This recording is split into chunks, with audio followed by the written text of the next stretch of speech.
Hello everybody and welcome back to another Jollymun Podcast. It's snowing outside, it's a wonderful dear Monday, it's alright, it's a decent Monday morning here on the 8th of February 2021. Let's see where we go today. It's been a while since I've done a podcast, and of course there's great sort of misery in my heart for me to tell you that. But essentially, I just sort of was doing other things and I didn't have the greatest setup to be able to do a podcast, and I thought, you know what, my immense fandom deserves more than a shite sound, so I'm helping you, right? I'm here to serve you, and I'm helping you by doing such. There's sort of a narcissistic presenters, not necessarily presenters, but at least in the modern day influencers, who sort of like everything is I'm about the fans, I'm about the fans, I'm about the fans, just trying to get sort of from a cynical perspective, trying to get everyone to be like, oh, he just loves his fans, and he just loves, the people who really love their fans just make incredible content and spend their time not talking about their fans. You can tell by the last minute and 12 seconds I've done the absolute opposite of such a thing. Anyway, it's snowing, it's kind of fun. I went out, I bought some beef this morning. That was rather actually was not strenuous at all. It was calming, soothing, and successful. Okay, that's the way I like to buy my beef. Some people maybe like a little bit of a steeplechase. They like jumping over things, landing in water, come on, running after the person in front of them. I prefer methodical. Hi, do you have any stewing beef? Oh yes, we do here at the butcher's. That would be lovely. May I have 400 grams? That's 0.4 kilograms. 4 times 10 to the minus 4 tons of beef, please. And they say, sure thing, here you are. I say, thank you, here's some money, I will now exit the building. Beautiful. Poetry in motion, that. And that's what I did, and I was very successful. I can keep talking about buying beef, or I would just move on. We got a few little things. Of course, I haven't done a podcast in such a long time that it's almost, I wrote yesterday thinking, oh, what could I say? Of course, nothing's happening or happened, so there's no additional sort of, I'm not going to tell you about my trip to Paris or how I climbed the Eiffel Tower without even using my arms or anything like that. But maybe I'm going to sort of tell you a few things which I haven't told you before. I keep talking about myself. Man, let's have some fun. It's sort of, you can sort of do sort of, you feel kind of cool if you do smooth talking to a podcast like that. I listen to a lot of Bob Dylan, so I'm always trying to work on my sort of cadence and saying things in a way which make them sound more intense or more meaningful. Bob Dylan could kind of say, oh man, the dog bit its tail, forgetting that it wasn't. This is a bad example. That's actually quite exciting, dogs biting tails. Let me turn it down a notch. The kettle's just broken. Bob Dylan could say that in a way where you think, oh my god, what is a kettle? What is life? Does he even like tea or coffee? He's pretty good at that kind of thing. I suppose that's why he's successful in a way. What have I done? I've tried to learn to write with my left hand. I'm successful. I can. It's readable, whatever. It's improved. But again, was that worth it? Probably not. I had nothing better to do with my time. It was pretty good. Let me see what I've written here with my left hand. It says, complex writing technique. Everything here means nothing. Then the next line is, developing left-handed capabilities. That's me sort of having a little bit of fun with language.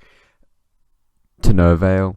Anyway, I'll tell you a story. So now we're back on the podcast. I thought I'd tell you a little story about this podcast I did. So when I was on the open mic circuit doing my thing, and you're sort of on Facebook quite a lot trying to find gigs, whatever. Oh, you were quite funny for those 5 minutes. I'm going to add you on Facebook, kind of thing. Anyway, and this guy's name kept coming up. I'm not going to say who is. Not that you know him at all, but it's just sort of like a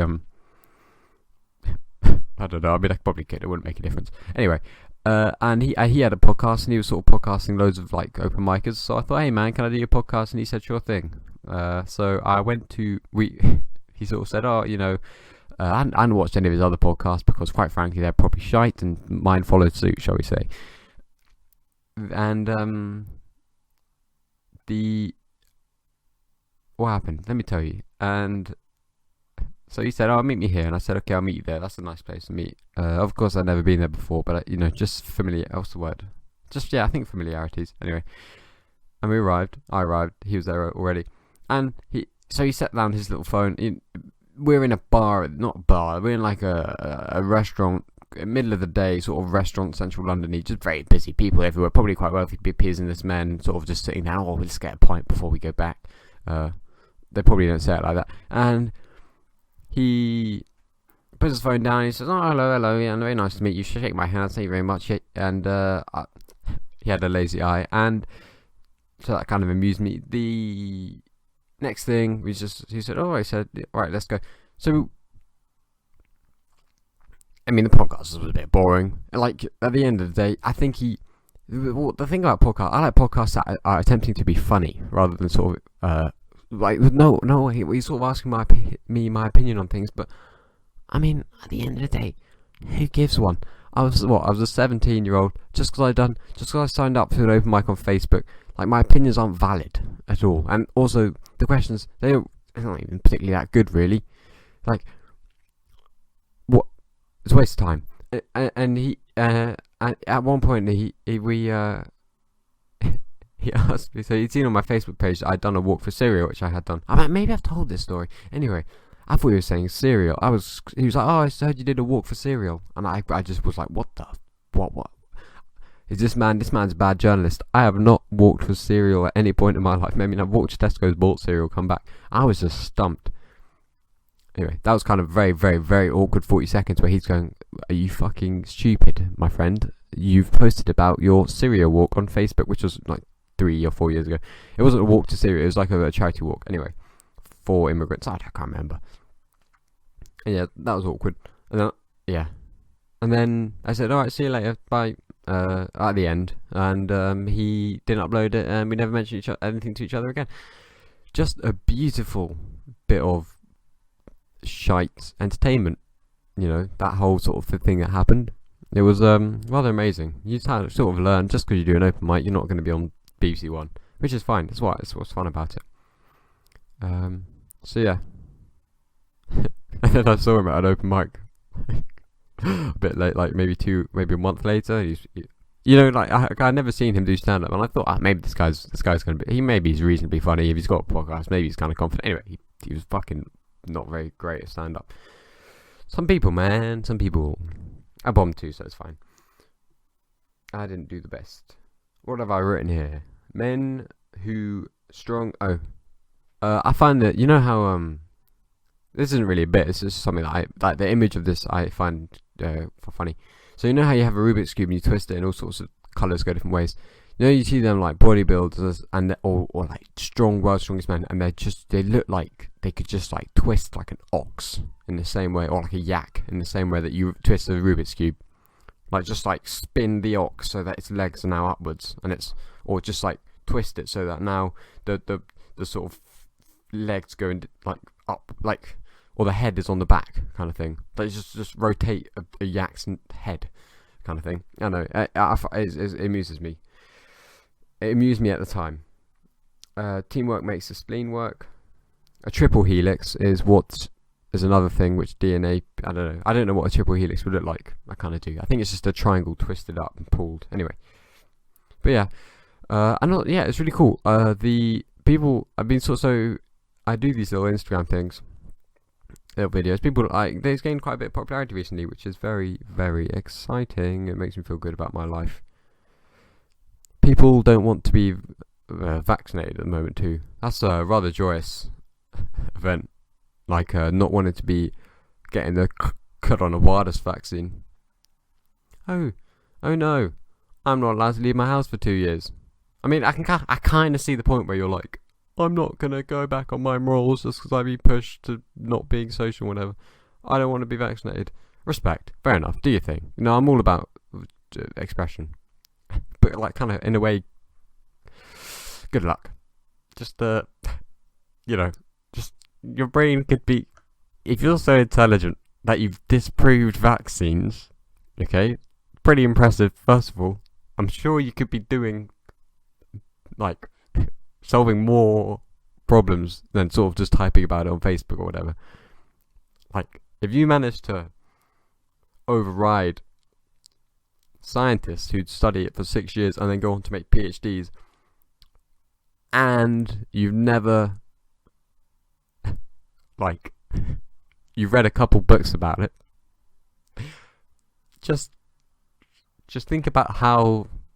Just think about that. Yeah. Channel your genius onto those facts, and then maybe we will transcend viruses. Anyway, it's fine. I kind of do respect it. I've also not done any anti-vaccine research myself, or not even anti-vaccine. This is an important distinction, but just not wanting to be vaccinated. Maybe if I did my own research, I'd be running around saying vaccines cause lazy eyes or something. God knows. At the moment, I just get vaccinated, just because the guy with the PhD says it's good. It's like, yeah. Yeah, respect. It's pretty brave. I love it. It's amazing. And then maybe we'll be able to run around in fields together hugging and after 6 months. As long as by the time I get to university in October, people are allowed, now I'm going to say this calmly, people are allowed to sit next to each other who are not from the same household. It's a pretty big claim. It's a pretty big goal in my life. Then I will be at peace. If by the time I get to university I am prosecuted for holding hands with a person of any gender, it's not relevant, then I will probably be in a state of sadness, shall we say. Yeah, that's okay. That's cool. We'll see. We'll just wait around. All I can do for now is record mildly interesting podcasts for 2 people to listen to. That's a great use of my time. Maybe imagine if I channeled my genius, creative energy and perspective on art and making, I don't know, drawing sheep with no arms and things like that and abstract ideas. Maybe then we'd save the world. Probably not. Podcasting, it's good fun. Also, I am due a podcast coming out with a lovely comedian called Paul Foote, who is a touring comedian, kind of goes around the UK, goes around Australia, and we recorded a podcast together which he is going to upload sometime between now and infinity. I am quoting him directly, so that's something to look forward to.